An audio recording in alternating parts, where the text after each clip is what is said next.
It is great to be with you all and to speak a little bit about Link's Nature for Everyone campaign. I think I'll be speaking for about 10-15 minutes, and then we'll take a bit of a break from my voice and go with questions. So I would like to start talking about the campaign by dwelling on two facts, which I think are very clear to all of us who care about the natural world. And the first one is a really positive one, and that is that nature and being in nature, it lifts both body and soul. So if we can have the next slide, please.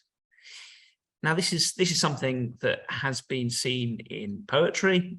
We'll talk about that quote shortly, in song, and indeed prayer for millennia. This sense that being in nature makes us better people. It makes us do more good for our fellow people and the communities that we live in. You see it from very early writers like Virgil in the 1st century BC, through to Shakespeare, and then closer to our own time, the Romantic poets like Wordsworth. They all write of the calm, contentment, even ecstasy that spending time in nature can bring. And I think this extract from Wordsworth's Chiltern Abbey poem does a really good job of describing that sensation particularly well. Nature becoming a presence that disturbs me with the joy of elevated thoughts. And I think all of us who've spent time in nature and come away feeling better from it can really resonate with that description of what having to access to nature can do for our own contentment.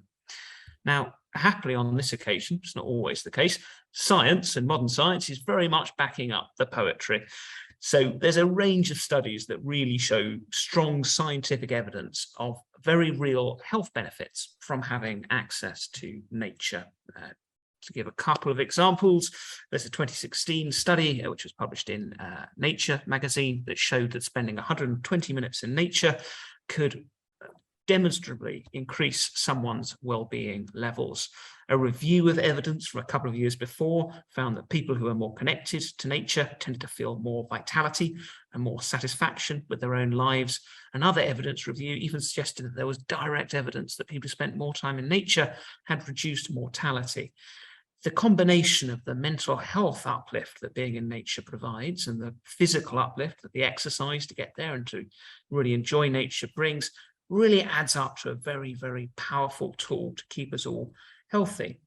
What's interesting is that polling suggests that lots of people, most people, do understand this incredible impact that nature can have. Some polling from 2021, carried out by the Mental Health Foundation, I'll talk about their work a little bit later, found that 70% of UK adults reported that being close to nature improved their mood.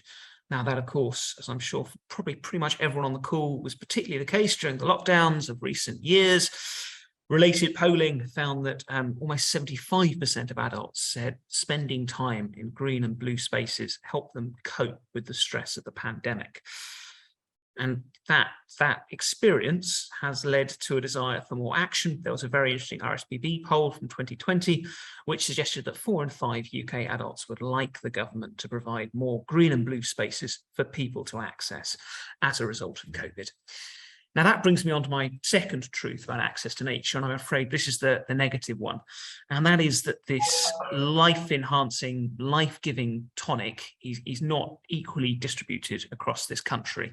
We don't all have the same access to nature. Nature is not currently for everyone. Again, the lockdown really highlighted how bad this was. So even further polling, this one carried out by Natural England, found that for children who lived in homes with an income of below 17,000 a year, during the pandemic, their access to outdoor activities actually reduced because of a lack of private gardens and particularly public parks. And that reveals the deep disparities in access to nature across the UK. And those disparities tend to fall across socio-economic lines. So if we can go to the next slide, please. The poorer the area, it does tend to be the less the access to nature. So a fascinating study by Groundwork, again from last year, you can see by all these studies the real interest that's gathering in this issue, found that people from the poorest homes were half as likely to have access to natural space as people living above the median income. A couple of geographic examples also show the level of disparity we're talking about. So in relatively affluent Bournemouth, accessible public green space, there is 17 square metres per person in Bournemouth. You go to the more economically deprived seaside community of Blythe in Northumberland, and that figure stands at 7 square metres a person. London, where I'm talking to you from tonight, is no exception. In the relatively leafy borough of Wandsworth, that figure stands at 17 square metres of accessible green space per person. In Wandsworth, which is more deprived, that figure is 1 square metre per person. Huge disparities in how much accessible natural space people can enjoy on their doorstep. Now, this does map through to ethnic minority communities as well, who are, as you can see on the screen there, twice as likely to live in nature-poor areas. I should also flag before moving on that this isn't just an urban problem. You can have rural communities, particularly deprived rural communities, where there is also very little accessible nature. You can live surrounded by fields, but if you're in a fairly industrialized farming landscape with not that much access, not that many footpaths, it can be almost as difficult to access that nature and to access really rich natural spaces where there's lots of biodiversity and lots of wildlife, as if you're living in the middle of a city. So it's a problem that is seen across communities and across the country, but it tends to be the biggest factor is the poorer the community, the less natural space there is. So what can we do to fix this? How can we reconcile these two opposing facts? The positive one, that spending time in nature leads to really good health benefits, and the negative one that we don't all have the same access to it. Next slide, please. So to start with, we can build on the policy commitments that are already in place, and there are a few of these. So you see the blue box on the screen, that's a government commitment from 2018, from the 25-year Environment Plan. And there the government recognises these health benefits and promises to deliver more access to nature in order to realise them for more people. You'll see in this report, and in fact in many government documents, green and blue spaces, they tend to refer to them as green infrastructure, which is fine. We would also flag that blue spaces, rivers and lakes are just as important as green ones, as well as our coastline. So there is that commitment, that's something, and at a local level to try and implement it, you have seen some local authorities, some pioneering local authorities adopt what is known as green infrastructure strategies, where they map out how they're going to increase green space for their communities. That's not every council. It's not obligatory to do a green infrastructure strategy at the moment, and they don't have much powers, these strategies. They're sort of aspirational, we would like to try and do this. They don't have legal backing. And so many local authorities are still struggling with the legacy of a decade of austerity. The parks budget alone since 2016 across England's been cut by 190 million. Things are starting to get better in terms of funding, but there's not much money in the pot to maintain the green and blue spaces that councils currently have, let alone thinking about how to connect them together and to deliver new ones. So some policy progress, but an awful lot more to do to increase access to nature. Next slide, please. And this is where we get on to the core of the Nature for Everyone campaign and what we at Link and our partners, including A Rocha, are seeking to do with this campaign. And that is to say to government that the levelling up agenda, which the government's been talking about for a couple of years and is still committed to, is the perfect opportunity to do what needs to be done and deliver more accessible green and blue spaces for communities, particularly those that are currently deprived of nature. There is a real alignment between levelling up and access to nature. When he was Prime Minister, Boris Johnson defined the levelling up agenda, which he drove forward, as ensuring, and this is the direct quotation, that geography is not destiny. Now, there is no more literal application of that belief than changing the geography of the space to increase the amount of accessible nature in it. By doing so, you do change people's destinies because you give them access to nature, which can make sure that they live happier, healthier, longer lives. Levelling up and access to nature are two sides of the same coin, and you cannot have meaningful levelling up without delivering more access to nature. Unfortunately, that message hasn't quite sunk home to the government yet, but we're doing our best. So the government published their Levelling Up and Regeneration Bill in May this year. Not too much mention of nature at all. And Link has been working with MPs and peers of all parties and with another campaigning coalition known as the Better Planning Coalition to try and change that. So the bill is currently at committee stage in the House of Commons, and we have worked to table a new clause to the bill with Rachel Maskell, who is the MP for York, or one of the MPs for York, and a bit of that new clause is on the screen there. And this would require local authorities to set out objectives to increase access to natural spaces in their areas and ensure that those spaces are maintained. And in other bits of the clause, it explains that central government would have to provide the funding to enable that to happen. Now, we expect that clause to be debated in a couple of weeks. It may now be more like a month, given the sad news and the delay to Parliament that has caused, but that will be debated this autumn, that particular clause. And the Nature for Everyone campaign is working really hard to try and persuade the government to get that argument and to require local authorities to increase access to nature. After the committee stage, we then move to report stage in the House of Commons, and that'll probably be November, December time. And we're working with Caroline Lucas, the MP for Brighton Pavilion, on a really exciting, ambitious amendment, which would actually set up a legal right to nature. And lots of Link members have been working for some years on this, on their own campaigns, people like Friends of the Earth and WWF, to make sure that it becomes everyone's legal right to have a healthy, clean environment. And the government must deliver on that, and if not, that they can be challenged in the courts. So we will be tabling an amendment with Caroline Lucas in due course to try and deliver that. We will continue making the case for these amendments as the bill progresses with parliamentary advocacy. As I'm sure some of you are very familiar with as veteran campaigners, it is a case of asking and asking again, making the case, building the connections, finding the champions, until eventually the government listens and commits. And we will do all we can to make that happen. And you can help with that, and we'll come on to that in a bit.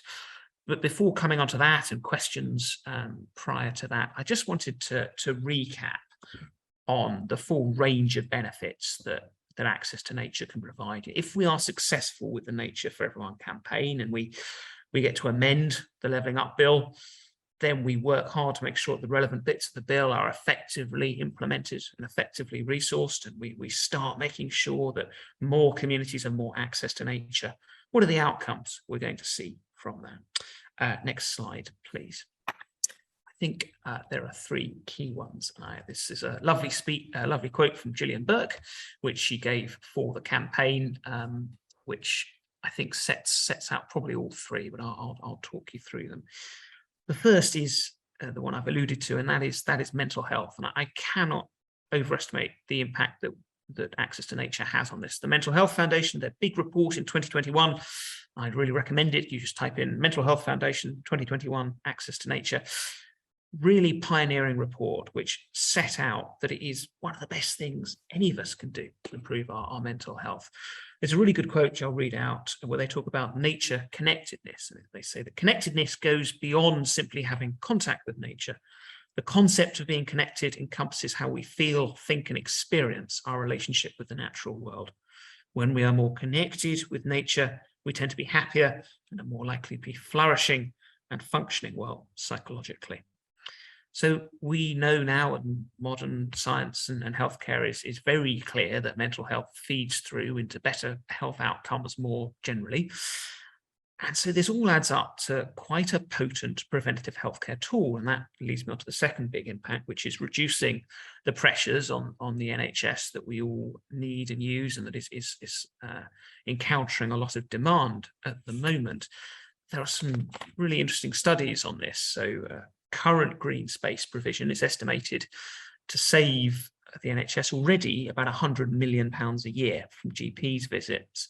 Now, those benefits tend to be concentrated in the wealthier areas where there is more access to nature. And if we started addressing the disparities, if we made sure that Blythe had similar levels of access to nature as Bournemouth and Walthamstow to Wandsworth, we could see those benefits for the NHS really start to accelerate and to add up. Natural England 10 years ago suggested that if everyone in England had equal access to nature, the NHS could save over 2.1 billion per year. Those figures are from 10 years ago. They're probably going to be a lot higher now. So there is a real opportunity here by delivering access to nature to do more for our NHS as well as for individuals. And then the final outcome, which perhaps wouldn't be a surprise given Link's focus on nature campaigning, by giving more people access to nature, we help nature recover as well as helping our own mental health. The government has, and this is a great commitment that the government made last year as a result of lots of advocacy, including support from A Rocha. It committed in the Environment Act last year to a state of nature target, which means that by 2030, they will halt the decline in species abundance. Well, that's the idea. We'll hold them to it. By delivering more accessible nature spaces, we can make sure that that nature target is hit for wildlife as well. Because happily, by providing nature-rich spaces for people, that also works for nature. Nature cannot recover from its current ill health if it's in isolated, disconnected little pockets. The more you connect nature up, the more you have corridors for wild plants and animals to go across, to intermingle, to shelter, to feed, to breed, and nature species start to recover. And so little things that communities can do to create more accessible spaces for nature, they help wildlife as well, from planting a new wildflower meadow in a public park that enables more people visiting that park to have nature-rich experiences. That also helps with the pollinator corridors going across. Similarly, we have some wonderful examples in cities like Sheffield of daylighting rivers, which have been covered over for a long time, slowly giving them more light and allowing nature to come back to the banks of those rivers. People can access that and have a wonderful blue space experience, but that also allows freshwater species to use those spaces more. What works for people works for nature. And so by creating a more accessible series of nature spaces, we can build a genuine nature recovery network. So in a nutshell, by taking the actions that we're going to talk through shortly, by supporting this campaign and similar, we can deliver real changes to people's mental health, which will help people live happier, longer, healthier lives. In that process, reduce the pressures on the NHS and to boost nature's recovery, helping the climate crisis in the process as well. That's the shining green city on a hill we're trying to get to, and that the Nature for Everyone campaign is seeking to reach. We're delighted to be supported by over 70 organisations, including the Wildlife Trusts, who've done wonderful stuff to support the petition we're currently talking about, A Rocha, and then various health organisations as well, which has been great to have with us. Over 36,000 people have signed up the petition to date. So we'll talk through those actions a bit more shortly, but I will give you a break from my monologue now, and we'll come to questions. Do fire away with anything, and thank you for listening so far.